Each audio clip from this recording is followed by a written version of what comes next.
जय हिंद दोस्तों। आइए अब लोग क्वेश्चन जी के जीएस के ऊपर डिस्कशन के ऊपर बात करते हैं कि पहला क्वेश्चन ये है कि जो भारतीय संविधान में है, राज्य का नीति और सिद्धांत तत्वों को यानी कि डीपीएसपी को का उद्देश्य क्या है कि लोक कल्याणकारी राज्य की स्थापना करना है, जिसका संविधान कितना में भाग 4 में इसका वर्णन देखने को मिलता है। बात करते हैं इसका अनुच्छेद का कितना से कितना आता है, तो याद रखिएगा 36 से लेकर 51 जो अनुच्छेद है उसमें इसमें लोक कल्याण यानी कि राज्य का नीति सिद्धांतों को इसमें रखा गया है। और ये क्या करता है कि ये एक समाज की क्या है कि भलाई के लिए थी, मतलब ये बना हुआ है डीपीएसपी जिसको कहते हैं अंग्रेजी में। और ये याद रखना है, ये राज्य सरकार के ऊपर डिपेंड करता है कि अगर उसके पास संसाधन वगैरह उतना रहेगा तो उस तरह की समाज में मतलब व्यवस्थाएं कर सकता है। अगर उसके पास उतना उचित संसाधन नहीं है तो उसमें ये ज़्यादा कुछ उसमें नहीं कर सकता है। और बात ये रखना है कि याद रखना है, ये जो है नीति सिद्धांत है इसके लेकर आप क्या कर सकते हैं कि अगर आपको सुविधा नहीं मिलती है तो इसके लेकर आप कोर्ट न्यायालय यानी कि आप नहीं जा सकते हैं। जबकि मौलिक अधिकार में क्या है कि उसके लेकर आप किसी तरह का अगर हनन होता है जैसे कि मौलिक अधिकार वगैरह, तो सुप्रीम कोर्ट में जा सकते हैं 32 के तहत। अगर हाई कोर्ट में जाने का बारी आएगा तो 226 के तहत जा सकते हैं। तो याद रखना है कि संविधान जो ये मतलब क्या है कि मौलिक अधिकार को लेकर हम जा सकते हैं न्यायालय में, जबकि राज्य का निषेध सिद्धांतों को लेकर हम नहीं जा सकते, ये है। उसके अलावा जो मौलिक अधिकार की हम लोग बात करते हैं, याद रखना है इसमें क्या है कि दोनों में एक अंतर स्पष्ट करना आपके लिए बेहतर होगा, क्योंकि जो मौलिक अधिकार होता है याद रखने को भाग 3 में है, जबकि राज्य का निषेध सिद्धांत आपने देखा कि ये भाग 4 में है। उसी तरह से मौलिक अधिकार कितना से याद रखना है कि 12 से लेकर 35 तक ले होता है इसका अनुच्छेद, जबकि राज्य का निषेध सिद्धांत हमने आपको बताया कि इसमें कितना होता है, तो 36 से लेकर 51 तक ले ये होता है, तो याद रखना है। जबकि याद रखना है कि इसमें जो मौलिक अधिकार से हनन होने पर या सुप्रीम कोर्ट हाई कोर्ट इसमें डायरेक्ट हम लोग जा सकते हैं, लेकिन क्या है कि राज्य का निषेध सिद्धांत के अगर कमी होने पर हम वहाँ पे न्यायालय का शरण में नहीं ले सकते हैं। उसी तरह से मौलिक अधिकार क्या है, एक व्यक्ति की आज़ादी का वो द्योतक है, जबकि ये राज्य का निषेध सिद्धांत क्या है, या समाज की भलाई को लेकर मतलब ऐसी बना हुआ रहता है। तो इसलिए इसका ऐसी है। बात करते हैं कि मौलिक अधिकार का, तो याद रखना है कि मौलिक अधिकार जो है कहाँ से लिया गया है, तो अमेरिका से लिया गया है। याद रखना है कि मौलिक अधिकार कहाँ से लिया गया है, तो यूएसए यानी कि अमेरिका से लिया गया है। जबकि राज्य का निषेध सिद्धांत कहाँ से लिया गया है, तो आयरलैंड से या संविधान से लिया गया है। उसी तरह से क्या है कि मौलिक अधिकार का भी निलंबन क्या करता है, संसद नहीं कर सकता है, बल्कि उसका मौलिक अधिकार का निलंबन होता है, लेकिन कब होता है, राष्ट्रपति ही निलंबित करता है। कब, याद रखें, जब राष्ट्रीय इमरजेंसी लगता है, अनुच्छेद 352, याद रखना है जब अनुच्छेद 352 अनुच्छेद लगता है तो उसी समय मौलिक अधिकार का निलंबन होता है। लेकिन वह भी सभी के सभी नहीं निलंबित होते हैं, बल्कि जो उसमें से 20 और 21 है उसको छोड़ करके बाकी सभी के सभी राष्ट्रीय इमरजेंसी में निलंबित हो जाते हैं। याद रखना है जैसे ही संसद में जब अनुमति विधेयक लाया जाता है तो उसके पश्चात में क्या होता है कि ये राष्ट्रीय इमरजेंसी के लेकर, तो इसको क्या है, संसद कितने महीने के अंदर अनुमोदन देती है, तो 1 महीने के अंदर अनुमोदन इसको कर देती है। हालांकि यह पहले मतलब इसमें 2 महीना का था, लेकिन इसको 44वां संविधान संशोधन 1978 में, याद रखें 44वां संविधान 1978 के तहत कह दिया गया नहीं, अब संसद 2 महीने में नहीं बल्कि 1 महीने के अंदर इसको अनुमोदित करेगी, यानी कि इसको पास करेगी। तो इसके लेकर तो एक चीज़ ध्यान रखना है, जैसे मौलिक अधिकार 352 अनुच्छेद लागू होता है तो साथ ही साथ 358 अनुच्छेद भी लागू होता है। और 358 अनुच्छेद क्या करता है कि आपको 19 आर्टिकल है जो जिसमें क्षेत्र की विभिन्न तरह की स्वतंत्रता दिया गया है, ये इसको समाप्त कर देती है। तो यह जैसे ही यह 352 लगता है तो साथ ही साथ 358 लगता है और 19 आर्टिकल को आपको समाप्त कर देती है। उसके बाद में जैसे ही संसद इसको 1 महीने के अंदर अनुमोदित कर देता है, यानी कि इसको पास कर देता है, तो याद रखना है कि 359 आर्टिकल लागू हो जाता है। 359 और आर्टिकल लागू होते ही क्या करता है, 20 और 21 को छोड़ करके आर्टिकल को बाकी सभी को समाप्त कर देता है। जबकि वह क्या था कि 19 तो पहले ही समाप्त हो गया था, बाकी और जितने सारे बचे हुए थे तो सभी के सभी समाप्त हो जाते हैं। जैसे ही इसके बाद में जब से आपातकाल खत्म होती है तो स्वतः ही मतलब मौलिक अधिकार क्या होती है, लागू हो जाती है। उसको फिर से चाटी कराने के लिए, लागू करने के लिए कोई विधेयक वगैरह नहीं आता है। तो ये आपको याद रखना है। और हाँ, मौलिक अधिकार का जो निलंबन है वह किस देश से लिया गया है, तो फ्रांस से लिया गया है। तो मौलिक अधिकार जो निलंबित राष्ट्रपति करता है वह किस देश से है, याद रखना है, तो वह फ्रांस से लिया गया है। उसी तरह से हाँ याद रखना है कि एक ऐसा समय स्थिति आएगा जब, याद रखेगा, 358 अनुच्छेद नहीं लगेगा, यानी कि जब 352 लगेगा, 352 अनुच्छेद लगेगा राष्ट्रीय आपातकाल, लेकिन जब देश के अंदर क्या हो जाएगा, सशस्त्र विद्रोह हो जाएगा। सशस्त्र विद्रोह, हमने आंतरिक अशांति नहीं बोला, कि जब सशस्त्र विद्रोह होगा उस समय 352 जब लगेगा आर्टिकल, तो उसको याद रखना है कि 358 अनुच्छेद उसमें नहीं लगेगा। क्यों नहीं लगेगा, क्योंकि क्या हुआ कि आंतरिक जो मतलब सशस्त्र विद्रोह हो गया, तो सशस्त्र विद्रोह याद कि सैनिकों के द्वारा मतलब हथियारों से विद्रोह कर दिया गया। तो जब उनके हम आर्टिकल को 19 को ही, यानी कि जो क्षेत्र की स्वतंत्रता है इसमें दिया गया है, उसको मतलब उसको क्या कर देंगे, प्रतिबंध लगा देंगे, रोक देंगे, तो उसके हम जब बातों को ही नहीं सुनेंगे तो क्या होगा, विरोध और आगे बढ़ते जाएगा। तो इसलिए विरोध को समाप्त करने के लिए तो हमें उससे बातचीत वार्तालाप तो करना ही पड़ेगा। तो इसलिए याद रखना है कि उस समय 358 अनुच्छेद नहीं लागू होता है। याद रखना है। कब? जब देश के अंदर, जब बाहर का देश से अगर आक्रमण होगा तो उस समय लग जाता है, लेकिन जब देश के अंदर भीतर में भारतीय ही व्यक्ति के द्वारा सशस्त्र विद्रोह हो जाता है उस समय 358 आर्टिकल नहीं लगता है। जब 358 नहीं लगेगा तो 19 हमारा मतलब ये भी पुनर्जीवित रहता है। तो याद रखना है इसको लेकर। और ये भी कब याद रखना है कि 44वां संविधान संशोधन 1978 में, याद रखना है इसको भी कब लाया गया, तो 44वां संविधान संशोधन 1978 के तहत ये भी लाया गया। और उसमें ये कहा गया कि अब जो होगा मतलब राष्ट्रीय आपातकाल इमरजेंसी अगर लगेगा तो आंतरिक अशांति के आधार पर नहीं लगेगा बल्कि सशस्त्र विद्रोह के आधार पर लगेगा। और यह सशस्त्र विद्रोह शब्द जो है यही 44वां संविधान संशोधन 1978 के तहत ही इसमें जोड़ दिया गया। और यही जोड़ने के पश्चात, क्योंकि इंदिरा गांधी क्या हुई थी, आंतरिक अशांति के आधार पर 1975 में क्या कर दी थी, राष्ट्रीय इमरजेंसी लगा दी हुई थी। इसके लेकर ही इसको बाद में संशोधन करके लाया गया। साथ ही साथ 44वां संविधान संशोधन 1978 के तहत ये भी बोला गया कि अब जो होगा जो राष्ट्रीय आपातकाल वो सब लगेगा तो याद रखने का मंत्रिमंडल के लिखित सिफारिश पे ही लगेगा, वैसे में किसी एक व्यक्ति का मौलिक अथी पर नहीं लगेगा। उसके बाद 44वां संविधान संशोधन के तहत एक और भी चीज़ हुआ है जैसे कि महत्वपूर्ण है, जैसे कि संपत्ति के अधिकार को क्या किया गया है, उसको मतलब मूलभूत अधिकार से हटाकर उसको एक विधिक अधिकार, कानूनी अधिकार में रख दिया गया। जबकि उसको अनुच्छेद अगर बात करेंगे तो कितना में रखा गया मौलिक अधिकार को, तो याद रखेगा उसको 300 के क में रख दिया गया, 300 के क में रखा गया। और अगर भाग की बात करेंगे तो भाग में याद रखना है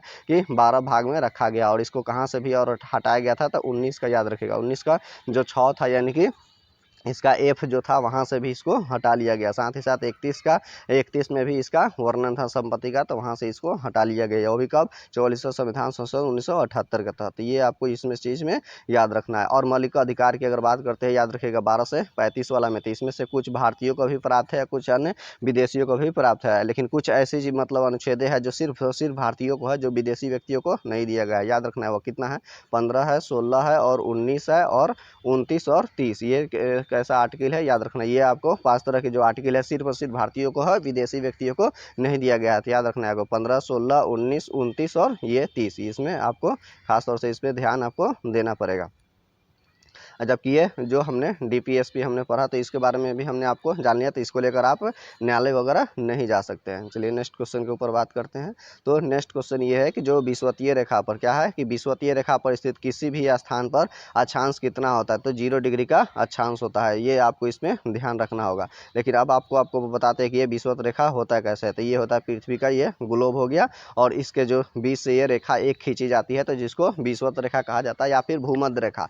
भूमध्य इसलिए कहा जाता है कि यह भूमि को मध्य से ही गुजर रहा है और इसको 2 भागों में बांट दिया। ये ऊपर की तरफ में उत्तरी गोलार्ध कहलाता है, नीचे की तरफ में दक्षिणी गोलार्ध हो जाता है। तो याद रखने को, तो ऊपर वाला में ये उत्तरी गोलार्ध, ये दक्षिणी गोलार्ध हो गया। उसी तरह से अगर है इसको विषुवतीय रेखा, चूंकि ये बीच वाला है तो ये विषुवतीय रेखा या भूमध्य रेखा कहते हैं। और ये जो रेखा है अगर पूरा अगर देखा जाता है तो पृथ्वी का एक तरह का यह परिधि बनाता है, लगभग 4000 मतलब याद रखना है कि 40,000 किलोमीटर का इसका बन जाता है यहाँ पे परिधि। इसी परिधि को ज्ञात करके इराटोस्थेनीज ने पृथ्वी का क्या हुआ था, त्रिज्या को ज्ञात किया हुआ था। पृथ्वी की त्रिज्या लगभग याद रखिएगा 6400 किलोमीटर होता है, तो उससे इसने ज्ञात किया हुआ था। बात करते हैं यहाँ पे कुछ रेखा वगैरह के बारे में। तो यहाँ से ये 0 डिग्री इसको क्या कहा गया है, भूमध्य रेखा। इसको ही इस याद रखेगा, इसको अक्षांश भी हम लोग कह सकते हैं, 0 डिग्री अक्षांश। इसके ऊपर में जैसे जैसे जाते हैं तो 1 डिग्री का अक्षांश, 2 डिग्री का अक्षांश, इस तरह से करते हुए यहाँ पे नॉर्थ यानी कि उत्तरी ध्रुव के पास में आते हैं तो यहाँ पे 90 डिग्री का अक्षांश देखने को मिलता है। और यहाँ दक्षिण पर भी आते हैं तो यहाँ पर भी। तो याद रखना कि ये ऊपर वाला हो गया उत्तरी अक्षांश हो गया, नीचे वाला में दक्षिणी अक्षांश होता है। और 2 अक्षांशों के बीच की दूरी याद रखना कि कभी भी नहीं बदलता है। 2 अक्षांशों के बीच की दूरी कभी भी नहीं बदलती है, जबकि 2 देशांतर रेखाओं के बीच की दूरी क्या हो जाता है कि बदल जाता है। अब देशांतर रेखा होता क्या है, याद रखना कि ऊपर से जो नीचे की ओर जो रेखाएं खींची जाती है, उत्तरी ध्रुव से दक्षिण ध्रुव मिलती है, उसे देशांतर रेखा कहा जाता है। तो ये 2 देशांतर रेखाएं क्या हो जाती है, एक दूसरे के बीच की दूरी बदल जाती है, लेकिन जो 2 अक्षांशों की दूरी नहीं बदलता है। जबकि 2 अक्षांशों की अगर दूरी की बात करेंगे तो कितना होता है, तो याद रखना 111 किलोमीटर होती है हमेशा में। और जबकि 2 देशांतर रेखा के बीच की दूरी याद रखना है कहाँ पे होती है, तो सिर्फ भूमध्य रेखा पर ही होती है, यानी कि यही विषुवत रेखा पे होती है इस यहाँ पर। और यहाँ पे कितनी होती है, तो इसका याद रखना अधिकतम होता है 111.32 किलोमीटर होती है, यहाँ पे इसका हो जाता है। लेकिन अगर बात करेंगे इसका ध्रुव पे, तो याद रखना है कि ध्रुव पर क्या होती है, विषुवत रेखा की दूरी वहाँ पे 0 किलोमीटर हो जाती है, क्योंकि वहाँ पे क्या हो जाती है, रेखाएं जाकर आपस में मिल जाती है, तो वहाँ पे क्या हो जाता है 0 किलोमीटर। तो याद रखना है कि जैसे ही हम भूमध्य रेखा से ध्रुव की ओर जाते हैं तो उसका दूरी क्या हो जाता है, घटते घटते 90 पर शून्य हो जाती है, और फिर जैसे ही 90 से विषुवत रेखा की ओर आते हैं तो बढ़ते ही जाता है, और विषुवत रेखा से जैसे ही फिर वापस ध्रुव पे जाएंगे तो यहाँ से घटते हुए चली जाती है। और देशांतर रेखा से याद रखना, देशांतर रेखा से भी किसी भी देश का क्या होता है कि समय का ज्ञात किया जाता है। तो यही टाइम जोन होता है, जिसमें से भारत का एक टाइम जोन दिया गया है, याद रखना है 82.5 डिग्री है, जो कि याद रखना है यही एक भारत का टाइम जोन है। सबसे ज़्यादा अगर टाइम जोन की बात करेंगे तो फ्रांस देश के पास में है, एक याद रखना है। संयुक्त राज्य अमेरिका के पास 7 गो टाइम जोन है, उसी तरह से अगर ऑस्ट्रेलिया के पास में है तो 3 गो टाइम जोन है। रूस के पास याद रखना है कि 11 गो टाइम जोन रखा गया, जबकि सबसे अधिक किसके पास में है तो फ्रांस के पास में है। टाइम जोन को याद रखना है।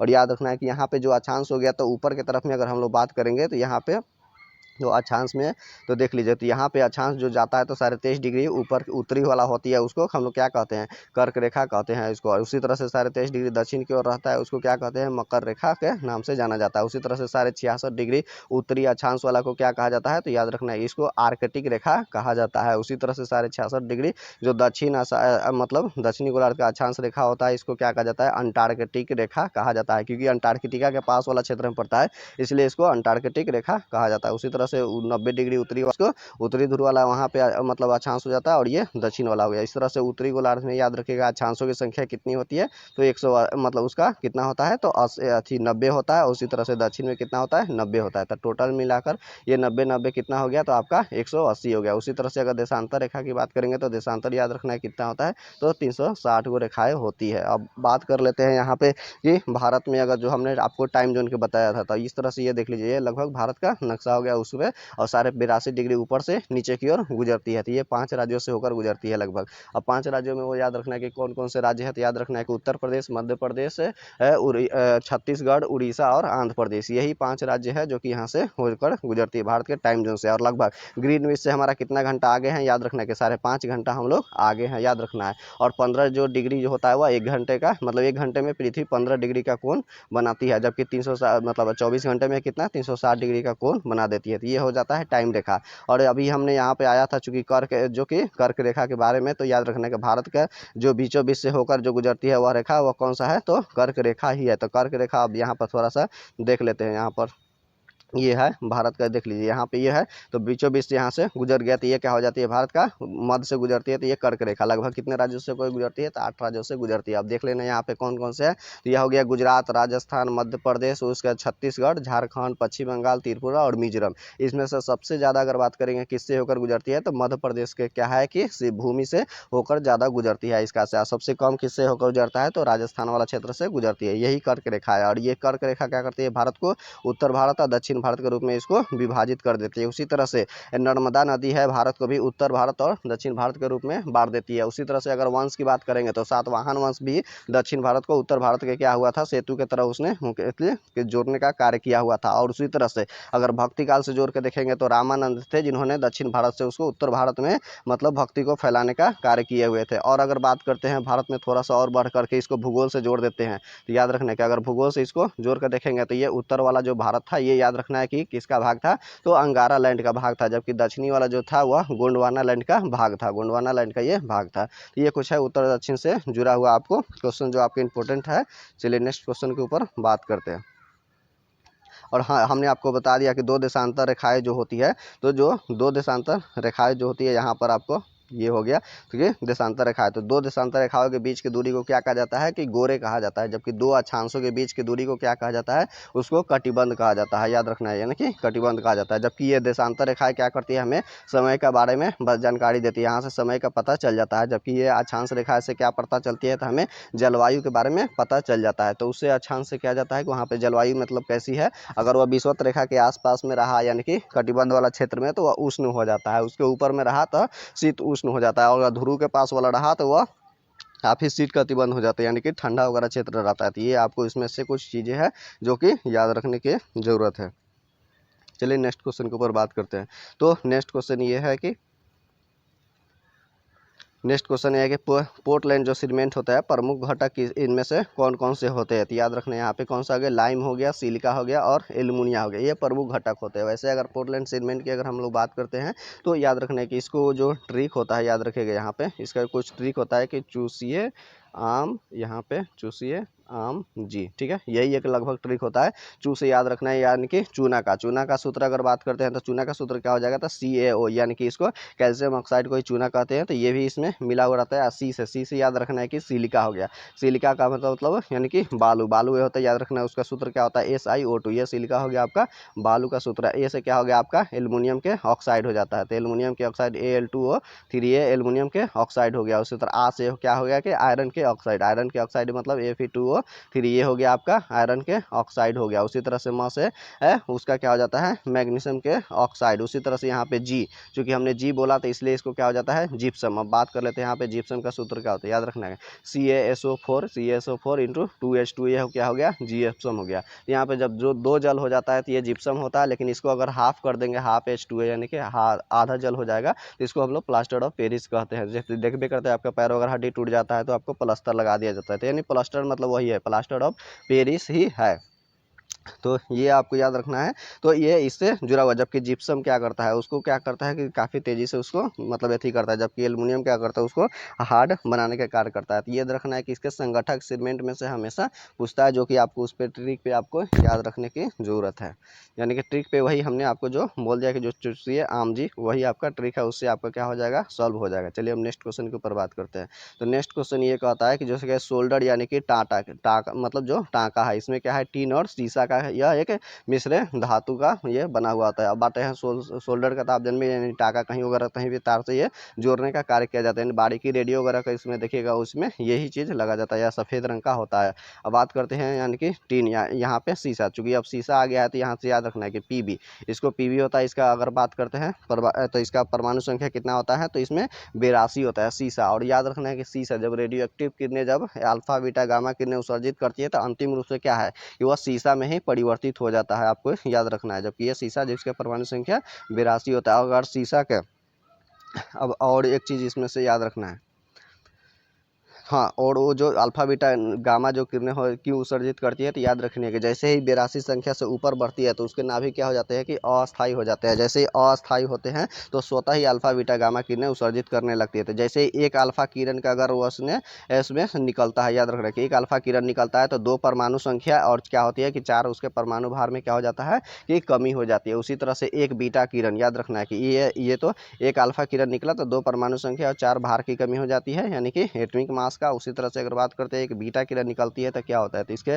किसी भी उसके तत्व क्या होती है, परमाणु संख्या में एक का क्या हो जाता है कि वृद्धि हो जाता है, बीटा वृद्धि हो जाता है। उसी तरह से अगर गामा किरण निकलेगा तो उसके परमाणु संख्या या भार पर क्या इफेक्ट पड़ेगा, तो याद रखना है गामा किरण से क्या होता है कि कोई तरह का इफेक्ट नहीं पड़ता है। उसी तरह से अल्फा किरण क्या है, एक तरह से याद रखना है कि वह हीलियम के नाभिक के समान है, जबकि बीटा क्या है, एक तरह से याद रखना ये बीटा क्या है कि इलेक्ट्रॉन के समान होता है, जबकि गामा किरण क्या है वो प्रकाश के लगभग फोटोन के समान होता है, यानी कि यह उदासीन होता है। उसी तरह से अल्फा किरण पे क्या है, यह धनात्मक हो गया, जबकि बीटा पर क्या हो गया, ऋणात्मक हो गया, जबकि गामा पर क्या होता है, यह उदासीन होता है। उदासीन कहने का मतलब इस पर कोई तरह का आवेश नहीं रहता है। अब बात कर लेते हैं यहाँ से, ये रहा रेडियो एक्टिव किरणें। जब यहाँ से रेडियो एक्टिव किरणें मतलब किरणें निकलती है तो याद रखने की ये सीधे की तरफ जो ऊपर की ओर निकल जाती है और गामा किरण होती है, और ये मतलब बाएं की तरफ अगर निकल गए तो ये अल्फा हो गया, ये दाहिने की तरफ जो निकल गया ये क्या हो गया, बीटा हो गया। तो याद रखना है जब बाएं की तरफ ये निकली अल्फा किरण, तो याद रखना है कि जो अल्फा अगर बाएं की तरफ क्यों झुक गई है, क्योंकि यह धनात्मक है, इसका मतलब इधर की तरफ कोई ना कोई ऋणात्मक प्लेट रहा होगा जिसके तरफ इसने आकर्षित कर लिया। क्योंकि दो असमान आवेशों के बीच, चार्जों के बीच क्या होता है कि आकर्षण लगता है, जबकि दो समान के बीच में प्लस प्लस या माइनस माइनस के बीच क्या होता है, विकर्षण होता है। तो उसी तरह से यहाँ पे दाहिने की तरफ अगर बात करते हैं ये बीटा वाला में, तो ये बीटा का है, चूंकि यह ऋणात्मक है, इसका मतलब इधर की तरफ कोई ना कोई धनात्मक आवेश रहा होगा जिसने प्लेट इधर आकर्षित कर लिया। तो अल्फा याद रखना है यह धनात्मक की तरफ ऋणात्मक की तरफ प्लेट की ओर आकर्षित हो जाता है, जबकि बीटा क्या होता है, धनात्मक प्लेट की ओर आकर्षित होता है। जबकि गामा पर कोई तरह का आवेश नहीं होता है, और आवेश होता है इसलिए क्या होता है कि सीधे मतलब निकल जाता है। और इन तीनों किरणों में से अगर बात करते हैं सबसे पहले कौन निकलता है, तो सबसे पहले अल्फा निकलता है, तब बीटा निकलता है, और तब जाके गामा किरणों का क्या होता है कि उत्सर्जन होता है। और उत्सर्जन होने के पश्चात मैं आपको हमने बता दिया कि अंतिम रूप से वह शीशा में यानी कि पीबी में बदल जाते हैं। ये अंतिम रूप से उसमें पीवी सीसा में बदल जाता है। और अगर बात करते हैं इसका वाला में कि ये अल्फा बीटा गामा किरण, इसमें से सबसे अधिक वेदन क्षमता किसका होता है, तो याद रखना है कि गामा किरण का सबसे अधिक वेदन क्षमता होता है। उसके बाद में सबसे कम वेदन क्षमता किसका होता है, तो अल्फा का होता है। यानी कि इसका घटते क्रम में अगर बात करेंगे तो गामा का सबसे ज़्यादा वेदन क्षमता, उससे कम किसका हो गया, बीटा का हो गया, उससे कम किसका हो गया, अल्फा का हो गया। उसी तरह से अगर बात करेंगे आयनन क्षमता का, तो सबसे अधिकतम आयनन क्षमता किसका होता है, तो याद रखना है कि अल्फा का होता है। उससे मतलब सबसे ज़्यादा होता है, उससे कम किसका होता है, बीटा का होता है, और सबसे कम किसका होता है, गामा का होता है। यानी कि आप इसको याद रखें, इसको फार्मूला से भी आप याद रख सकते हैं कि जो आयनन जो क्षमता है जो होती है, आयनन जो क्षमता होती है वह किसके उल्टा होती है, इनके व्युत्क्रमानुपाती होती है, तो भेदन क्षमता का था। जिसका भेदन क्षमता ज़्यादा हो गया उसका मतलब आयनन क्षमता कम हो गया, और जिसका भेदन क्षमता कम है तो इसका मतलब सोचिए उसका आयनन क्षमता ज़्यादा है। तो ये इस तरह से कुछ जुड़ा हुआ है, इससे जुड़ा हुआ हमने रेडियो एक्टिव किरणों से। रेडियो एक्टिव किरणों की खोज किसने किया था, हेनरी बेकुरल ने किया हुआ था। चलिए नेक्स्ट क्वेश्चन के ऊपर बात करते हैं। तो नेक्स्ट क्वेश्चन ये कह रहा है कि इंसुलिन जो है ये क्या है, कि इंसुलिन व पैंक्रियाज यानी कि अग्नाशय द्वारा क्या होता है कि स्रावित होता है। अब बात कर लेते हैं कि ये इंसुलिन आखिर यहाँ पे स्रावित तो होता है, लेकिन अगर नॉर्मल रूप से स्रावित हो रहा है तो शरीर क्या होता है कि स्वस्थ रहता है। लेकिन जैसे ही इसमें से थोड़ा सा परिवर्तन देखने को मिलता जाता है, याद रखिए ये क्या है, अग्नाशय यानी कि पैंक्रियाज क्या है, या द्वितीय ग्रंथि है, दूसरा ग्रंथि है, यानी कि मतलब बड़ा क्या होता है इसका आकार के हिसाब से। और यह कैसा ग्रंथि, याद रखना है कि मिश्रित ग्रंथि है। मिश्रित बोला कहने का मतलब यह अंतःस्रावी और बाह्य स्रावी दोनों तरह के इसमें से हार्मोन से और एंजाइम स्रावित होते हैं, इसलिए इसको दोनों तरह की ग्रंथि मिश्रित ग्रंथि कहा जाता है। अब इसमें से याद रखें इसका एक लैंगरहैंस दीपिका होती है, लैंगरहैंस दीपिका होती है। उसमें से याद रखना है कि लैंगरहैंस दीपिका में से 3 तरह से के सेल निकलती है, यानी कि एक अल्फा सेल होता है, एक बीटा सेल होता है, और यहाँ भी एक गामा सेल ही होता है। तो जो अल्फा सेल होता है जो यहाँ से, तो वह ग्लूकागोन यहाँ से हार्मोन्स निकलते हैं। जो ग्लूकागोन क्या करता है कि जो शरीर में जो लीवर में ग्लाइकोजन के रूप में संचित रहता है, उसको भोजन को ग्लाइकोजन को वापस ग्लूकोज में बदलता है। यानी कि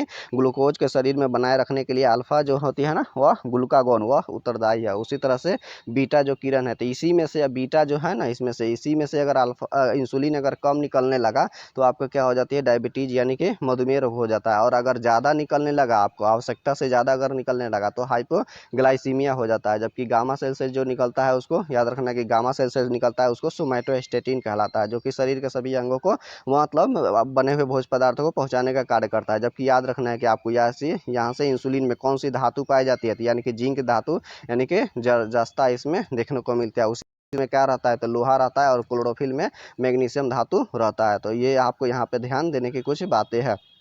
और हाँ, यह जबकि हमने क्या बोला था, यह मिश्रित ग्रंथि है, अंतःस्रावी और बाह्यस्रावी दोनों तरह की यह ग्रंथि है। जबकि सबसे बड़ा अगर ग्रंथि की बात करेगा तो हमने क्या जाना है, तो लीवर होता है। याद रखना कौन है से, लीवर है। लेकिन लीवर कैसा है, वह बाह्यस्रावी ग्रंथि है। जबकि अंतःस्रावी ग्रंथि सबसे बड़ा कौन सा है, याद रखना है, तो वह थायराइड ग्रंथि है, जहाँ से थायरोक्सिन हार्मोन निकलते हैं, जो कि मतलब क्या होता है, घेंगा रोग बनने से रोकता है। तो ये आपको कुछ यहाँ से आपको याद रखने की कुछ आवश्यकता है इंसुलिन वाला और ये अग्नाशय पैंक्रियाज के बारे में। चलिए नेक्स्ट क्वेश्चन के ऊपर बात करते हैं। तो नेक्स्ट क्वेश्चन कह रहा है कि एस्कार्बिक अम्ल इस किडनी रोग के निवारण के लिए क्या होता है, यह कार्य करता है। अब बात कर लेते हैं यहाँ पे एस्कार्बिक अम्ल यानी कि यह विटामिन सी के बारे में कह रहा है। तो इसके कारण होता है कि किडनी रोग हो जाता है। जबकि डी के वजह से क्या होता है, तो याद रखना है कि डी से मतलब जो ऑस्टियो मलेशिया साथ ही साथ रिकेट्स हो जाता है। जबकि ई के कमी से क्या हो जाती है, जनन क्षमता में कमी हो जाता है। और उसके अलावा और विटामिन के का अगर कमी हो जाएगा तो क्या होगा, रक्त का थक्का जल्दी नहीं जमता है, रक्त का थक्का जल्दी नहीं जमता है। और याद रखना है कि जबकि ए के कमी से क्या हो जाती है उसमें, तो रतौंधी हो जाता है। जबकि B1 की कमी से क्या हो जाता है, कि बेरी बेरी रोग हो जाता है। अब बात कर लेते हैं सभी विटामिन के ऊपर में उसके रस की। विटामिन के खोजकर्ता में अगर बात करेंगे तो फंक है, जो इस तरह से ए और बी का किसका है, तो मैकुलन है। और सी का कौन है, तो होलकट है। और डी को किसको कहते हैं, तो हॉपकिंस को कहते हैं। ये विटामिन के खोजकर्ता में हो गया। उसी तरह से अब बात करते हैं विटामिन ए का। विटामिन ए का क्या नाम है जिसका, तो रेटिनॉल के नाम से जाना जाता है। जबकि B1 को थायमिन के नाम से जाना जाता है, B2 को राइबोफ्लोविन के नाम से, और B3 को इसको क्या कहा जाता है, नियासिन कहा जाता है। उसी तरह से B5 को पेंटाथेनिक एसिड कहा जाता है, पेंटा पेंटा मतलब 5 होता है केमिस्ट्री में, किसका, सिमोना मतलब 1, डाई मतलब 2, ट्राई मतलब 3, टेट्रा मतलब 4, पेंटा मतलब 5, इस तरह से होता है, मतलब केमिस्ट्री में गिनती के काउंट होता है। उसी तरह से B6 वाला को पैराडॉक्सिन कहते हैं और B7 वाला को बायोटिन कहा जाता है। याद रखना कि B7 को क्या कहा जाता है, बायोटिन कहा जाता है। इसको विटामिन H भी कहा जाता है B7 वाला को। उसी तरह से C12 वाला का साइनो कोबालामीन कहा जाता है। याद रखना है कि B12 वाला को साइनो कोबालामीन कहा जाता है। और एक यही B12 में याद रखिएगा कोबाल्ट धातु रहता है, जो कि कैंसर के उपचार में मतलब काफ़ी ज़्यादा सहयोगी होता है। इसके अलावा ये याद रखना है कि एक B11 भी होता है, जिसको हम लोग फॉलिक एसिड कहते हैं। उसी तरह से C को क्या कहा जाता है, तो एस्कॉर्बिक एसिड कहा जाता है। उसकी तरह से D को क्या कहा जाता है, कैल्सीफिरोल कहा जाता है। और E को क्या कहा जाता है, टोकोफिरोल कहा जाता है। और K को क्या कहा जाता है, फिलोक्विनोन या फिर नैप्थोक्विनोन कहा जाता है। और इस तरह से क्या होता है कि जल दो तरह का होता है, एक B और C। जल में क्या होता है कि घुलनशील होता है, यानी कि ये शरीर में संचित होकर नहीं रह सकता है। यह पेशाब की मात्रा मतलब माध्यम से या फिर मतलब पसीने वगैरह के माध्यम से भी वह बाहर निकल जाता है। तो B और C मतलब जल में घुलनशील है, बाकी सब वसा में घुलनशील है। वसा में घुलनशील का मतलब क्या है, A, D और E और K। ये एडेक जो है वसा में घुलनशील, यानी कि ये शरीर में क्या हो सकता है कि संचित रहता है, जैसे कि विटामिन A लीवर में संचित रहता है। उसी तरह से ये डी हो गया, क्या हो गया, मतलब एथी में हड्डी में जाकर संचित रह जाता है। के क्या होता है कि लीवर में रहता है, जिसके कारण क्या होता है, मतलब रक्त का थक्का अगर कम पड़ गया तो रक्त का थक्का नहीं जमता है, ये याद रखेगा। यानी कि यह के जरूरी है किसके लिए, रक्त को थक्का को जमाने के लिए। उसी तरह से फाइब्रिनोजन भी है, जो रक्त को थक्का को जमाने का सहायता करता है, जबकि जमने से उसको रोकने के लिए याद रखना है कौन सा है, तो हिपेरिन हार्मोन्स होता है, जो कि क्या होता है, ब्लड को रोकने जमने से रोकता है। तो ये आपको याद रखना है कि ब्लड को शरीर में फ्लो करने के लिए क्या करता है कि हिपेरिन होता है। कौन सा होता है, तो हिपेरिन होता है। ये खून को जमने से रोकता है, क्योंकि अगर खून जम जाएगा तो क्या होगा, हृदय के पास खून नहीं पहुंच पाएगा, जिसके कारण व्यक्ति का क्या हो जाएगा, हार्ट अटैक हो जाएगा, उसकी मृत्यु हो जाएगा। यही आपको याद रखना है। चलिए अब नेक्स्ट क्वेश्चन के ऊपर बात करते हैं। तो नेक्स्ट क्वेश्चन है कि भगत सिंह को 23 मार्च 1931 को क्या हुआ था, फांसी दे दी गई थी। और याद रखना है कि भगत सिंह, सुखदेव और राजगुरु तीनों व्यक्तियों को फांसी दिया गया था। अब बात करते हैं क्यों दिया गया था, तो लाहौर षड्यंत्र केस के कारण दिया गया था। और लाहौर षड्यंत्र केस कब क्या हुआ था, याद रखना है कि दिसंबर कब हुआ था, दिसंबर 1930 को हुआ था। ये दिसंबर 1930 को हुआ था। लाहौर षड्यंत्र केस में क्या हुआ था, जिसमें से सैंडर्स की हत्या का आरोप इन लोगों के ऊपर लगा हुआ था। हालांकि इसमें ये तीनों व्यक्ति, हालांकि इसकी पुष्टि अंग्रेज लोग नहीं कर पाए थे, लेकिन संदेह के आधार पे इन लोगों को क्या किया गया था, ये फांसी दे दिया गया था। जिसमें फांसी सुनाने वाला अगर व्यक्ति में था मतलब जज, तो उसका यंग हिल्टन नाम था। याद रखना क्या नाम था उसका, यंग हिल्टन नाम था। और उसी ने, और ये सैंडर्स की हत्या क्यों किया गया था दिसंबर 1930 में, क्योंकि उसने लाला लाजपत राय का, जो साइमन कमीशन का विरोध कर रहे थे, जिसके कारण लाला लाजपत राय को सिर पे लाठी लगा था, तो इसी सैंडर्स ने मार दिया था। हाँ, जिसके कारण इन लोगों ने क्या होता, उसी पुलिस कप्तान को, सैंडर्स को जाकर हत्या कर दिए हुए थे। और याद रखना है कि उसमें से, जबकि भगत सिंह की अगर बात करते हैं तो भगत सिंह ने भी कुछ स्थापना वगैरह किया हुआ था। तो याद रखिएगा नौजवान सभा की स्थापना कब किए हुए थे, तो 1926 ईस्वी में यह नौजवान सभा की स्थापना किए हुए थे। जबकि मतलब हिंदुस्तान सोशलिस्ट रिपब्लिक एसोसिएशन यानी कि HSRA के भी स्थापना में मतलब थी हुए था, कौन हुए था, भगत सिंह हुए। अब बात होते हैं ये कब होता है HSRA, तो याद रखना है कि यह होता है 1928 ईस्वी में यह होता है। जबकि ये 1924 में, याद रखेगा 1924 में सचिंद्रनाथ सन्याल ने हिंदुस्तान मतलब रिपब्लिक एसोसिएशन की स्थापना किए हुए थे, यानी कि HHRA की स्थापना किए हुए थे। इसमें जो सोशलिस्ट जो शब्द जोड़ दिया गया हिंदुस्तान के बाद, जस्ट क्या हुआ, ये वाला सोशलिस्ट शब्द जोड़ा गया कब, 1928 में जोड़ा गया। कब, जब भगत सिंह इसके अध्यक्ष के रूप में चुने गए थे, तो उस समय से ये जोड़ दिया गया था। इस तरह से आपको याद रखना है कि 1924 में हिंदुस्तान रिपब्लिक एसोसिएशन की स्थापना हुआ था, जो सचिंद्रनाथ सन्याल, जबकि हिंदू नौजवान सभा की स्थापना 1926 में भगत सिंह, और हिंदुस्तान सोशलिस्ट रिपब्लिक एसोसिएशन की स्थापना 1928 में ये भगत सिंह ही आपको याद करके रखना है। चलिए नेक्स्ट क्वेश्चन के ऊपर हम लोग बात करते हैं। तो नेक्स्ट क्वेश्चन ये कह रहा है कि causes of the India mutiny को किसने लिखा हुआ है। तो याद रखना है ये क्या कर रहा है कि causes of the India mutiny को तो सर सैयद अहमद खान ने लिखे हुए हैं। और सर सैयद अहमद खान और बाल गंगाधर तिलक इन दोनों व्यक्तियों को भारतीय अशांति का जनक अंग्रेज ने कहा हुआ था। और किस व्यक्ति ने कहा हुआ था तो अशांति का जनक में, तो आपको याद रखना है वेलेंटाइन सिरोल उसका नाम था। वेलेंटाइन सिरोल था, उसी व्यक्ति ने कहा हुआ था, क्योंकि वेलेंटाइन सिरोल को दायित्व दिया गया था कि आप भारत में जाइए और पता लगाइए कि भारत में इतना अशांति क्यों फैला हुआ है और इसके पीछे कौन कौन से मुख्य नेता पड़े हुए। तो उसने दो व्यक्ति का ही नाम लिया था, एक गरम दल के नेता जो बाल गंगाधर तिलक है उनका नाम लिया था, और एक सर सैयद अहमद खान का नाम लिया हुआ था। जबकि बाल गंगाधर पहला क्रांतिकारी व्यक्ति थे जो कि कई बार जेल की यात्रा मतलब भारत की आज़ादी को लेकर वह गए हुए थे। और उनका किताब की अगर बात करेंगे तो उनका भी कुछ किताबें हैं। जिस तरह से महत्वपूर्ण वाला में याद रखेगा तो केसरी, याद रखेगा क्या है केसरी। केसरी जो है ये मराठी भाषा में है। उसी तरह से याद रखेगा द मराठा, क्या है द मराठा।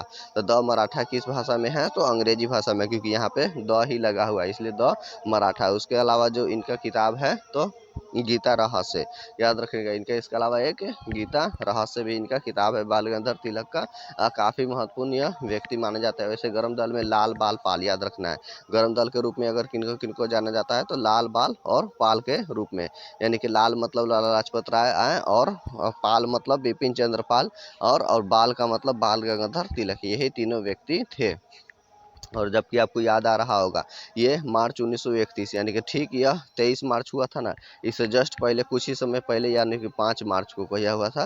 तो 5 मार्च 1931 को क्या हुआ था गांधी इरविन समझौता हुआ था, यानी कि गांधी जी के बीच और इरविन के बीच में समझौता हुआ था। इसी समझौता को क्या कहा जाता है दिल्ली समझौता के भी नाम से जाना जाता है। और गांधी जी के 11 सूत्री को क्या किया था उसने तो मान लिया था, कितना 11 सूत्री को माना हुआ था। जबकि मोहम्मद अली जिन्ना का कितना सूत्री था तो 14 सूत्री को उसने मांग रखा हुआ था, जो कि उसको अस्वीकार किया गया था। हालांकि गांधी जी को भी अस्वीकार शुरू में कर दिया था, लेकिन बाद में उसने मांग लिया था। जिसमें से एक मुख्य मांग ये भी था कि जितने भी आपराधिक मतलब व्यक्तियों को पकड़ लिया गया है उन सभी को क्या किया जाए कि छोड़ दिया जाए। लेकिन क्या हुआ था कि यानी क्रांतिकारी से जुड़े हुए थे तो और जितने सारे व्यक्ति मतलब थे उसमें से, तो हालांकि आपराधिक नहीं, जिससे जितने सारे क्रांतिकारी व्यक्तियों को लेकर मतलब गिरफ्तारी हुई है उन सभी को छोड़ने की बात हुई थी, तो उसने सभी को छोड़ दिया था। लेकिन जो आपराधिक था जो उसमें तो याद रखना उसमें एक पॉइंट में लिखा हुआ था कि आपराधिक व्यक्ति को नहीं मतलब नहीं छोड़ा जाएगा। तो वही है कि आपराधिक मतलब कानून वगैरह ये सब भगत सिंह सुखदेव राजगुरु इन लोगों पर केस लगा दिया था, जिसके कारण क्या हुआ था कि उनको छोड़ नहीं पाया था। और इसलिए उनको यही छोटे से एक यहाँ पे भूल होती है और 3 व्यक्तियों की शहादत हो जाती है, जो कि आने वाला एक भविष्य में क्या हुआ कि एक बहुत बड़ा क्रांतिकारी के रूप में यह उभर कर सामने आया और युवाओं के बीच में एक मतलब ये थी मतलब जज्बात को पैदा कर दिया कि हाँ अब हमें आज़ादी चाहिए ही चाहिए। चलिए नेक्स्ट क्वेश्चन के ऊपर बात करते हैं। नेक्स्ट क्वेश्चन ये है कि जो राष्ट्रीय जो गान है यानी कि जन गण मन, याद रखिएगा राष्ट्रीय गान है जन गण मन, जबकि गीत कहेगा तो वंदे मातरम है। तो राष्ट्रीय जो गान है जन गण मन प्रथम बार कब हुआ था 27 दिसंबर 1911 को कलकत्ता के अधिवेशन में गाया गया था। उस समय अध्यक्ष कौन थे तो याद रखना है विशेष नारायण दत्त थे, उसी समय यह गाया गया था। अब बात करते हैं ये जन गण मन, यानी कि इसको क्या कहा जाता है कि कितना सेकंड में गाया जाता है तो 52 सेकंड में इसको गाया जाता है। उसी तरह से अगर इसको बात करते हैं संक्षिप्त में कितने सेकंड में गाया जाता है तो 20 सेकंड में इसको क्या किया जाता है कि गा लिया जाता है। अब बात करते हैं जन गण मन में कितने पद होते हैं तो याद रखने को उसमें से कितने 5 पदों में उसको विभाजित किया गया है। उसी तरह से अगर इसको जन गण मन को क्या किया गया था 1912 ईस्वी में, याद रखना है तत्वबोधिनी पत्रिका में क्या किया गया था भारत भाग्य विधाता के नाम से प्रकाशित किया गया था 1912 में। जबकि 1919 ईस्वी में इसको क्या किया गया था याद रखने को 1919 ईस्वी में इसको क्या कहा, इसको मॉर्निंग सॉन्ग ऑफ इंडिया के नाम से प्रकाशित हुआ था। 1919 में क्या किया गया था मॉर्निंग सॉन्ग ऑफ इंडिया के नाम से इसको प्रकाशन किया गया था जन गण मन का। जबकि संसद का मतलब शुरुआत होता है किससे जन गण मन से, जबकि समापन होता है किससे वंदे मातरम से होता है। हम बात कर लेते हैं यह जन गण मन किनका हुआ है तो यह याद रखना है कि यह रविन्द्रनाथ टैगोर का ही लिखा हुआ है यह जन गण मन। और अगर बात करते हैं इनसे कि वंदे मातरम का यानी कि राष्ट्रीय गीत का, तो वह कब गाया गया था, तो याद रखना है 1896 के ही, वह भी कलकत्ता के अधिवेशन में ही रहमतुल्लाह सैनी की अध्यक्षता में गाया गया था। जबकि राष्ट्रीय गीत को गाने में कितना समय का लगता है, तो 65 सेकंड का समय लगता है। और किसने राष्ट्रीय गीत लिखा हुआ है, तो बंकिम चंद्र चटर्जी लिखे हुए हैं। और किस किताब में मिलता है, तो याद रखना है कि आनंद मठ में इसके बारे में जानकारी मिलती है। कब, 1882 ईस्वी में इसमें जानकारी मिलता है और उसी से यह लिखा गया था। और बात करना है कि जबकि वंदे मातरम से हालांकि इससे काफ़ी जुड़ा हुआ है, जिस तरह से है कि वंदे मातरम का एक सिद्धांत में आता है कि इसको क्या है, मतलब गाने के लिए किसी व्यक्ति को बाध्य नहीं किया जा सकता है। और एक खास बात है वंदे मातरम से जुड़ा हुआ ये था कि जिसने जो स्टुगार्ट शहर में, याद रखिएगा 1907 ईस्वी में जो जर्मनी में स्टुगार्ट शहर में मैडम भीकाजी कामा ने झंडा फहराई हुई थी पहली बार, तो उसके बीच के झंडा में भी याद रखना है कि वंदे मातरम ही लिखा हुआ था, याद रखना है। और उसके अलावा जबकि थी वंदे मातरम एक आंदोलन भी चला हुआ था, वह कब था, याद रखना है जब बंगाल विभाजन 1905 में किया गया था। तो उसी तरह से बंग भंग आंदोलन, उसी तरह से आंध्र प्रदेश के जो डेल्टा क्षेत्र वाला जो क्षेत्र था उधर वंदे मातरम के नाम से यह आंदोलन उस समय चला हुआ था।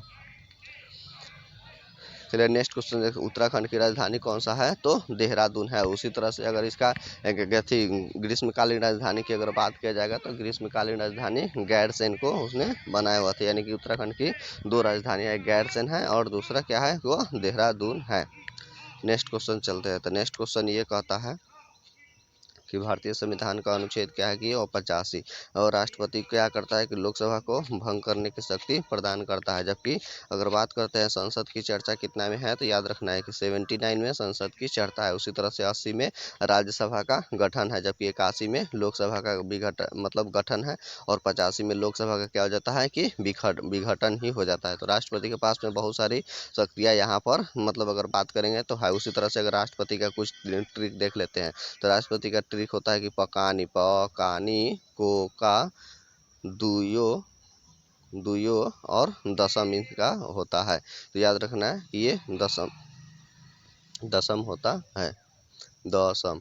अब बात करते हैं कितना से लिया जाता है पकान, यानी कि 52, 53 से इस तरह से शुरू होता है, कहाँ तक आ जाता है, तो 61 तक आ जाता है। यानी कि 52 में क्या है, राष्ट्रपति के पद के बारे में चर्चा किया गया, यानी कि भारत में क्या होगा कि एक राष्ट्रपति का पद होगा। उसी तरह से 53 में कार्यपालिका शक्ति का प्रधान, जबकि वास्तविक शक्ति किसके पास होता है, तो प्रधानमंत्री के पास होता है। उसी तरह से क्या हुआ, 54 में इसका निर्वाचन के बारे में बात कहा गया है, यानी कि निर्वाचन, यानी कि राष्ट्रपति के निर्वाचन में कौन कौन से आपको भाग लेंगे, यानी कि राष्ट्रपति यहाँ पे निर्वाचित हो गए, यानी कि लोकसभा के सभी निर्वाचित सदस्य और राज्यसभा के सभी निर्वाचित सदस्य, सभी विधानसभा के निर्वाचित सदस्य। हमने बार बार बोल रहा हूँ निर्वाचित सदस्य, इसमें मनोनीत सदस्य भाग नहीं लेते हैं। यानी कि मनोनीत कहाँ पे होते, तो याद रखिएगा राज्यसभा में 12 गो मनोनीत होते थे, और जबकि 2 लोकसभा में मनोनीत होते थे। हालांकि 2 लोकसभा का जो मनोनीत होता था एंग्लो इंडियन, उसको समाप्त कर दिया गया, जबकि ये 12 गो आज भी मनोनीत होते हैं। तो याद रखना, आप टोटल राष्ट्रपति सिर्फ 12 ही मनोनीत करते हैं, जो कला, विज्ञान, साहित्य ये सबसे जुड़े हुए रहते हैं, जबकि ये 12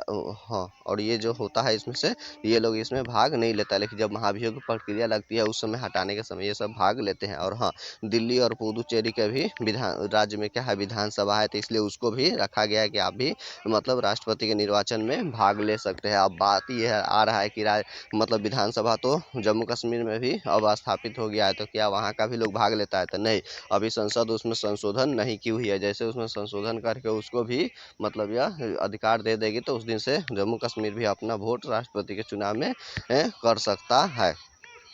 उसी तरह से अगर बात करते हैं अनुच्छेद 55 में, तो क्या है, राष्ट्रपति के कोटा के बारे में बताया गया है। कोटा का मतलब होता है कि इसकी जो पद्धति होती है एकल संक्रमणीय समानुपाती पद्धति होता है, यानी कि मतलब उसमें से क्या होता है कि जो पिछड़ रहे होते हैं वोट उनका वोट अन्य थी जो आगे जीत रहा होता है उम्मीदवार, उसे मिला दिया जाता है। अब फिर उनमें से इस तरह से मिला के यानी पीछे से आगे की ओर आया जाता है, और किसी एक उम्मीदवार की क्या होती है उसमें से जीत हो जाती है। यही कोटा के बारे में दिया गया। जबकि 56 में क्या है कि राष्ट्रपति का कार्यकाल के बारे में बताया गया कि इनका कार्यकाल 5 साल का होगा। उसके अलावा जैसे पद खाली करेंगे तो उससे पुनः निर्वाचित होकर आ जाता है। और 57 अनुच्छेद में यानी कि 57 में क्या है, मतलब 57 और 58, तो 57 में क्या है कि तो दुइयों का मतलब हो गया कि आपको राष्ट्रपति का क्या होगा कि दोबारा निर्वाचन। तो ये भारत में व्यवस्था किया गया है ऐसा कि एक राष्ट्रपति चाहे तो जितनी बार भी 4 बार 5 बार 10 बार चुना के आ सकते हैं, यानी कि जीवन के अंतिम सांस तक ले वह चुनाव लड़कर अगर निर्वाचित हो गया आता है तो वह आ सकता है, जबकि अन्य देशों में ऐसा पाबंदी लगाया गया है कि 2 बार से ज़्यादा आप राष्ट्रपति का पद धारण नहीं कर सकते हैं। तो यही आपको याद रखना है कि दुयो दुयो वाला यानी कि दो मतलब दोबारा निर्वाचन, दुयो मतलब यहाँ पे ये वाला में 57 वाला में दोबारा निर्वाचन, 58 में योग्यता, और ये याद रखना है दोबारा निर्वाचन। उसी तरह से अब बात करते हैं 58 में योग्यता के बारे में चर्चा मिलती है। तो योग्यता कहने का अर्थ होता है कि राष्ट्रपति का योग्यता कैसी होगी, यानी कि सबसे पहला एक ये कि वह भारत का एक नागरिक होना चाहिए, और दूसरा ये कि उसका क्या होता है कि उम्र कितनी वर्ष होनी चाहिए, तो 35 वर्ष होनी चाहिए,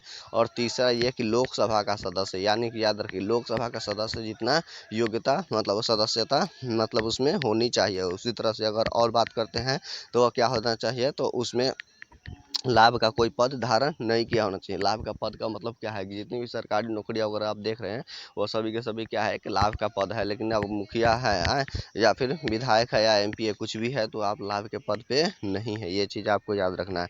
ये 58 में दशा दिया गया है, जबकि 59 अनुच्छेद में ये कहता है कि दशा मतलब स्थिति, यानी कि वह पागल नहीं होना चाहिए, ठीक है। और दिवालिया का मतलब बहुत ज़्यादा कर्ज वगैरह नहीं लिया होना चाहिए। जिस तरह से कैसे विजय माल्या ने बहुत सारा मतलब कर्ज वगैरह लिया हुआ था, तो उसको दिवालिया ही कहते हैं, और उसने देश छोड़कर भाग गया था। तो वही होता है दशा में, यानी कि पागल नहीं होना चाहिए और सनकी नहीं होना चाहिए और विवेकपूर्ण होना चाहिए।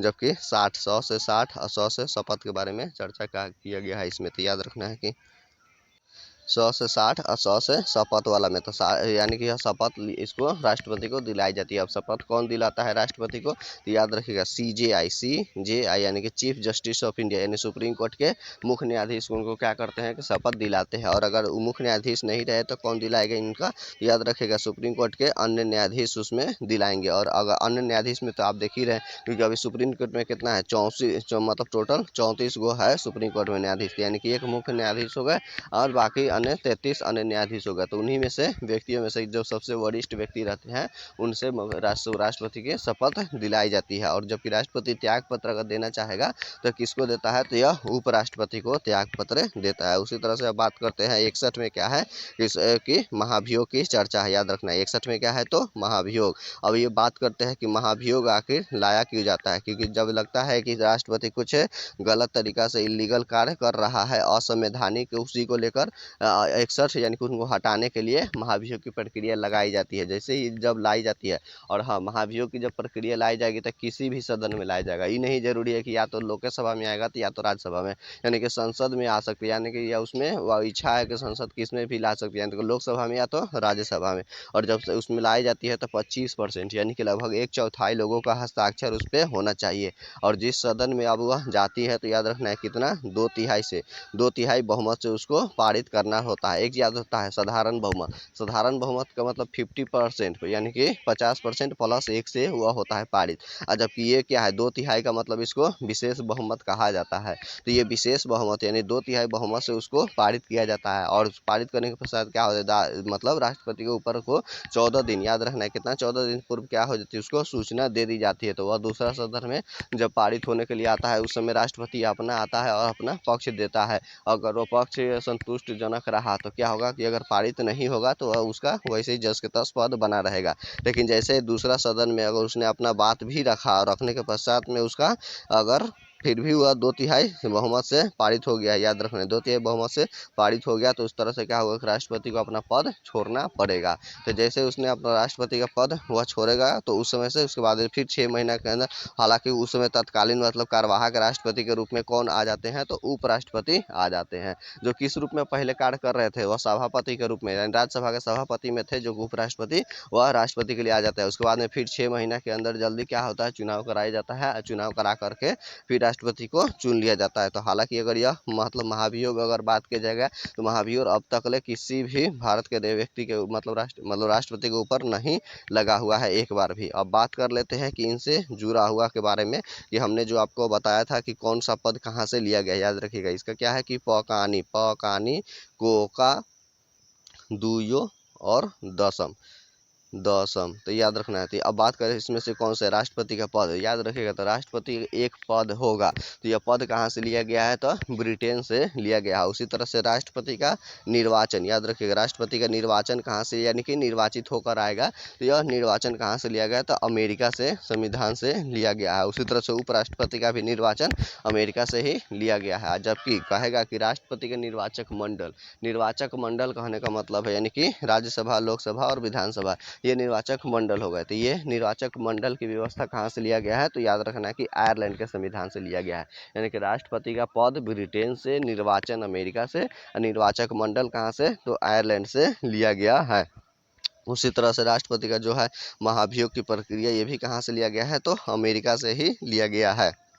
और याद रखिएगा, राष्ट्रपति ही क्या करता है कि हमारा मौलिक अधिकार का निलंबन करता है। हालांकि जबकि संसद नहीं बल्कि राष्ट्रपति करता है। राष्ट्रपति मौलिक अधिकार का निलंबन कब कर सकता है, तो राष्ट्रीय आपातकाल के समय में हमारा मौलिक अधिकार का एथी कर देता है। यानी कि 352 जब अनुच्छेद लगता है उसी समय राष्ट्रपति अपना मौलिक अधिकार को निलंबित कर देता है। लेकिन 20 और 21 ये कभी भी निलंबित नहीं होते, आपको ये चीज़ याद रखना है। जबकि जो आपातकाल लिया गया है वह 352 से 360 तक ले क्या है, आपातकाल के बारे में ही चर्चा किया गया। यानी 352 में राष्ट्रीय आपातकाल, यानी कि मतलब वह बाहरी आक्रमण विदेशों से, और 356 में क्या है कि राष्ट्रपति शासन यानी कि राज्यपाल शासन, यानी कि एक राज्य के ऊपर लगाए जाते हैं। 360 में क्या है कि वित्तीय आपातकाल। तो 352 में 4 जोड़ेंगे तो 56, और 56 में 4 जोड़ेंगे तो 60। तो इस तरह से है कि 352 में राष्ट्रपति के मतलब क्या राष्ट्रीय आपातकाल है, जो अब तक देश में 3 बार लग चुका है। एक 1962 में, याद रखना है कब लगा हुआ है, एक 1962 में भारत और चाइना के युद्ध के समय में लगा हुआ है। याद रखना है 1962 में यह लगा हुआ है, जो कि भारत चाइना के युद्ध के समय है। दूसरा कब लगा हुआ, 1971 में, बांग्लादेश की जब आज़ाद हो रहा था उस समय भारत और पाकिस्तान के बीच हुआ था 1971 में। जबकि तीसरा आंतरिक अशांति के आधार पर हुआ था तो 1975 में हुआ था, इंदिरा गांधी के समय में।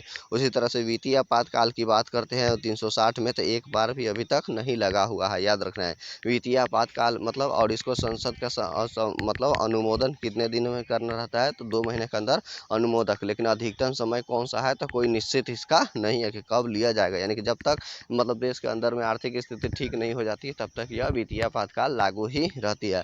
और वित्तीय आपातकाल किस देश से लिया गया है, तो अमेरिका से लिया गया है। जबकि सिर्फ आपातकाल कहेगा तो जर्मनी से, लेकिन वित्तीय आपातकाल तो याद रखेगा अमेरिका से लिया गया है। उसी तरह से जो आपातकाल के दौरान मौलिक अधिकार का निलंबन यानी कि सस्पेंड कर देता है राष्ट्रपति, तो वह किस देश से लिया गया, तो याद रखना है आपको कि फ्रांस देश से लिया गया है। तो ये आपको कुछ कुछ महत्वपूर्ण है, हमने आपको बता दिया राष्ट्रपति से जुड़ा हुआ। अगर और भी कुछ जानना चाहते हैं तो जान लीजिए। जैसे क्या है कि 75 में क्या करता है, प्रधानमंत्री की नियुक्ति करते हैं, और इनके क्या है सलाह से अन्य मंत्रियों की नियुक्ति राष्ट्रपति ही करते हैं। उसी तरह से 76 में महान्यायवादी की नियुक्ति राष्ट्रपति ही करते हैं। इसके अलावा जो है 108 के तहत क्या होता है, संयुक्त अधिवेशन राष्ट्रपति ही बुलाते हैं। जबकि अध्यक्षता कौन करता है, लोकसभा का अध्यक्ष करता है। 118 के 4 अनुच्छेद के तहत ही करते हैं। उसी तरह से राष्ट्रपति क्या करता है कि अध्यादेश जारी करता है।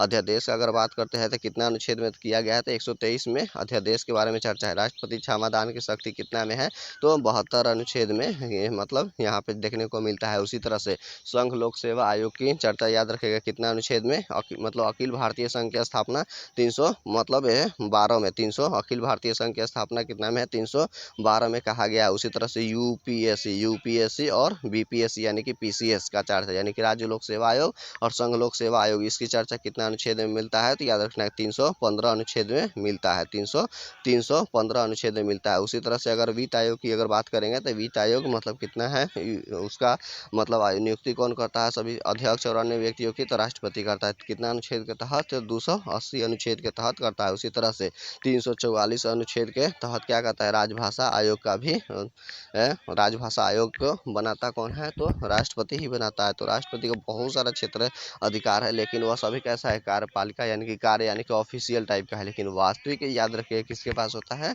तो प्रधानमंत्री के पास ही होता है। चलिए नेक्स्ट क्वेश्चन के ऊपर बात करते हैं।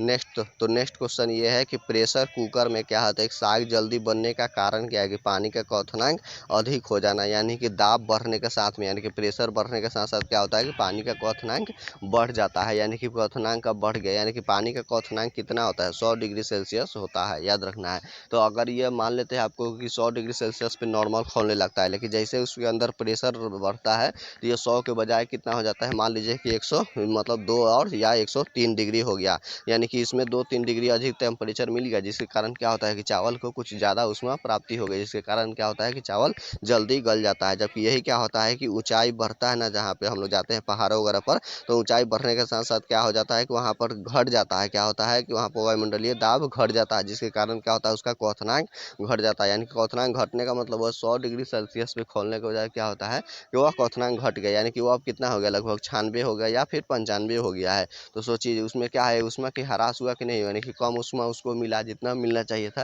जिसके कारण क्या होता है कि चावल वगैरह आधा आधा पका ही रह जाता है, यानी कि अच्छा से पकता नहीं है। तो याद रखना है कि मतलब दाब घटने से क्या होता है क्वथनांक घट जाता है, जबकि दाब बढ़ने से क्या होता है कि उसका क्वथनांक बढ़ जाता है, यानी कि बॉइलिंग पॉइंट बढ़ जाता है। तो ये क्या है इसमें से, क्योंकि प्रेशर कुकर में देखते हैं एक सीटी लगा रहता है, हालांकि अधिक दाब हो जाने से वो सीटी के मात्रा में लास्ट में वो थोड़ा सा निकल जाता है, अगर नहीं निकलेगा तो ये देखते होंगे कि आप लोग क्या होता है जब दाल बनाते समय सीटी मतलब जम हो जाती है, तो जिसके कारण वह ब्लास्ट हो जाता है, तो वो अंदर का वह दाब भी उसका क्वथनांक का निर्धारण करता है। और अगर सीटी के याद रखिएगा उसमें खुला हुआ लीकेज रह गया और उसमें से बार बार सब सारा का सारा गैस मतलब बाहर निकल जा रहा है वाष्प, यानी कि उसका दाब अंदर बनेगा ही नहीं, तो क्या होगा कि जल्दी आपको मतलब पकेगा नहीं चावल, इस तरह से आपको, यानी कि वह निर्धारण होता है दाब के ऊपर, यानी कि अंदर का दाब अगर अधिक हो गया तो हमारा क्या होगा क्वथनांक अधिक हो जाएगा, जबकि कम रहेगा तो क्वथनांक कम रहेगा। तो ये आपको उसमें से जुड़ा हुआ कुछ पॉइंट था, याद रखिएगा। हाँ, ऊंचाई बढ़ने के साथ साथ क्या होता है कि दाब जब घटता है तो व्यक्ति के जब चढ़ता है उसमें से तो नाक का से ब्लड भी आना लगता है। इसके अलावा जो फाउंटेन पेन यानी स्याही वगैरह ये सब भी इनसे निकल कर बाहर चल आता है। चलिए नेक्स्ट क्वेश्चन पर बात करते हैं। तो नेक्स्ट क्वेश्चन ये कहता है कि ज्ञानपीठ पुरस्कार प्राप्त करने वाली प्रथम महिला साहित्यकार कौन थी, तो आशापूर्णा देवी थी, जो कि इसने ज्ञानपीठ प्राप्त की हुई थी, याद रखना है। और जबकि अगर पुरुष में अगर बात करेंगे तो कौन सा पुरुष थे, तो जी शंकर कुरूप थे, जिन्होंने पहला ज्ञानपीठ पुरस्कार किए हुए थे, और किस भाषा के लेकर, तो मलयालम भाषा के लिए, फिर याद रखिएगा मलयालम, मलयालम किस राज्य का है तो याद रखिएगा तो आपका केरल को देखने को मिलेगा आपको। उसी तरह से अगर हम बात करते हैं तो अभी ज्ञानपीठ पुरस्कार की कब शुरुआत हुआ था, तो 1965 ईस्वी में यह शुरुआत हुआ था। और अभी अगर बात करेंगे कि ज्ञानपीठ पुरस्कार याद रखेगा 56वां और 57वां, 56 और 57वां, तो 56वां अभी ज्ञानपीठ पुरस्कार किस व्यक्ति को दिया गया, तो याद रखना है कि नीलमणि फुकन को, नीलमणि फुकन को दिया गया 56वां मतलब। और यह किस एथी के लेकर, तो याद रखेगा असमिया भाषा को लेकर इनको दिया गया ज्ञानपीठ पुरस्कार। उसी तरह से 57वां अगर बात करेंगे तो दामोदर मोजे, जो कि कोंकणी भाषा को लेकर, याद रखिएगा दामोदर मोजे को दिया गया, तो उनको मतलब उनको ज्ञानपीठ पुरस्कार 57वां दिया गया कोंकणी भाषा को लेकर, तो इस तरह से उनको दिया गया। और याद रखिएगा तो 55वां कौन था, तो याद रखना है कि यह 55वां, तो 55 में कौन थे, तो अमिताभ कांत, तो अमिताभ कांत को दिया गया था 55वां, अमिताभ कांत को दिया गया था, जो कि अंग्रेजी भाषा में इनको ज्ञानपीठ पुरस्कार मिला था। पहला भारतीय व्यक्ति, हमने बोल रहा हूँ कि पहला भारतीय व्यक्ति जिन्हें ज्ञानपीठ